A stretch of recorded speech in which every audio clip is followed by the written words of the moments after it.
Welcome to the Art Lady's home. Today I'm going to plant this bleeding heart plant. And I'm in zone 9, and this is kind of an unusual plant for zone 9. I have never seen this offered in any of the stores or garden centers. This is a type of a bleeding heart plant that I think does better up north, and the zone I'm in is at zone 9, and I think that this is just going to push the limit.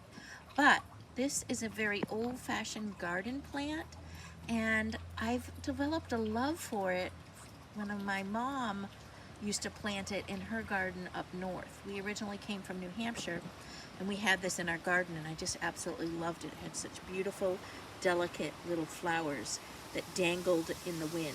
And so from my childhood memories, this has developed a great love for this plant.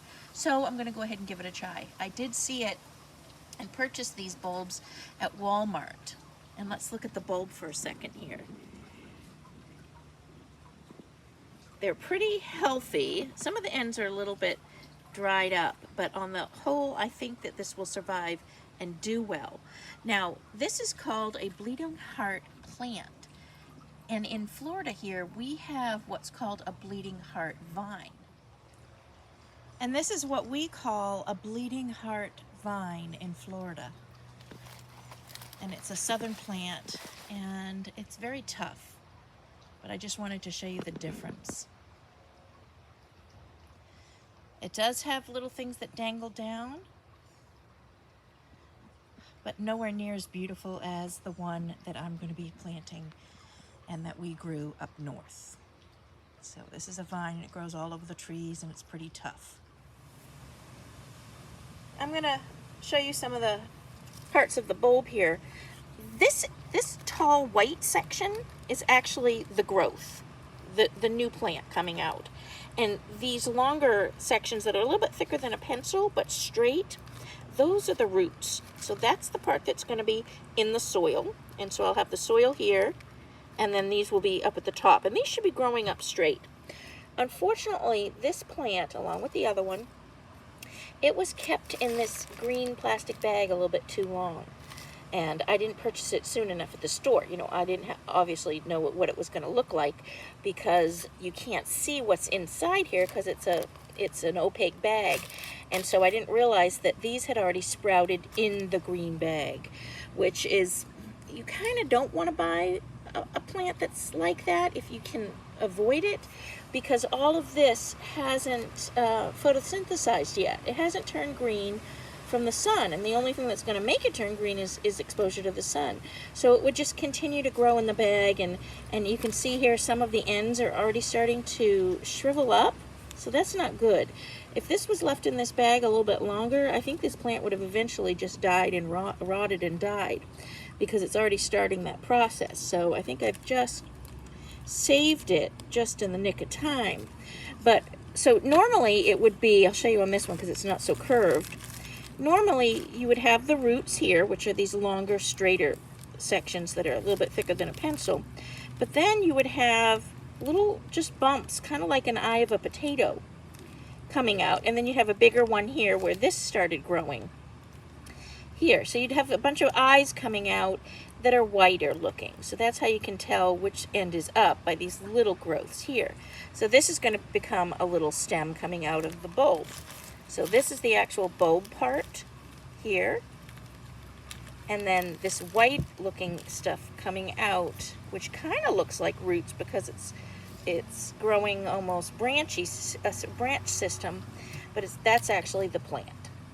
And what I did was I opened up the bags as soon as I got home, and then I covered the root section and started exposing this white part.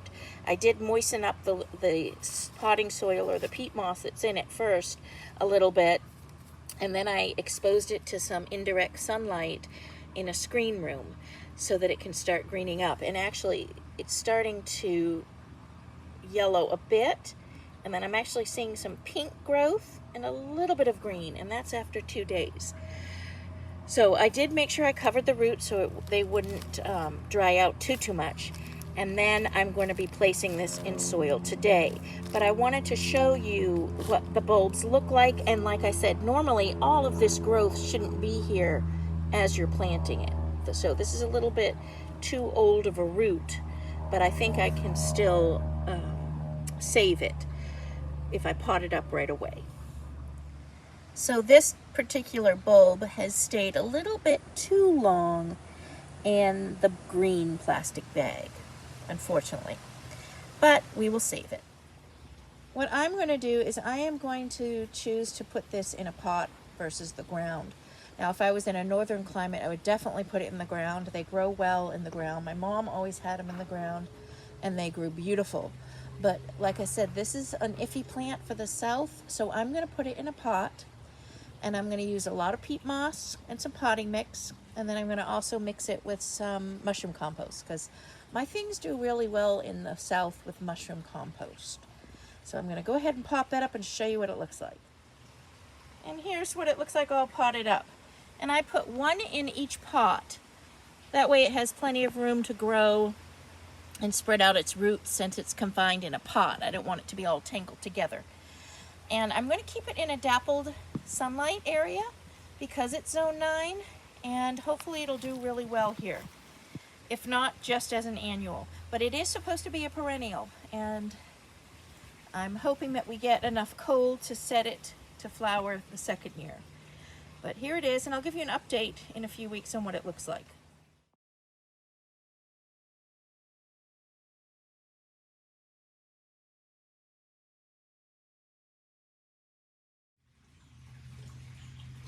And here is an update after 7 days. And our temperatures were between 75 to 80 during the day. I think I had a few days of over 80, maybe 83 or 4. We had a couple days of rain. It did take a few days to start showing any growth. So I was starting to get a little nervous.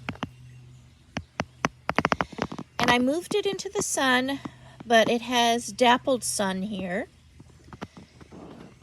I didn't want it to have full 8-hour strong sun, because here in the southern region in Florida, we have pretty strong sun. It's the end of March, and so I planted it the last week of March, and this time of year we have a lot of new growth, so it's our beginning of our growing season. A lot of our flowers are all in full bloom, and I think this was a good time to plant it. We don't have the scorching summer sun quite yet, but I wanted to give you an update on this, and then I'll make another video when it starts, flowering and whatnot. But I wanted to show you what the bulbs do, and then after about a week of growth, this is what you can expect. So thanks for watching. If you like the content, don't forget to hit the subscribe button.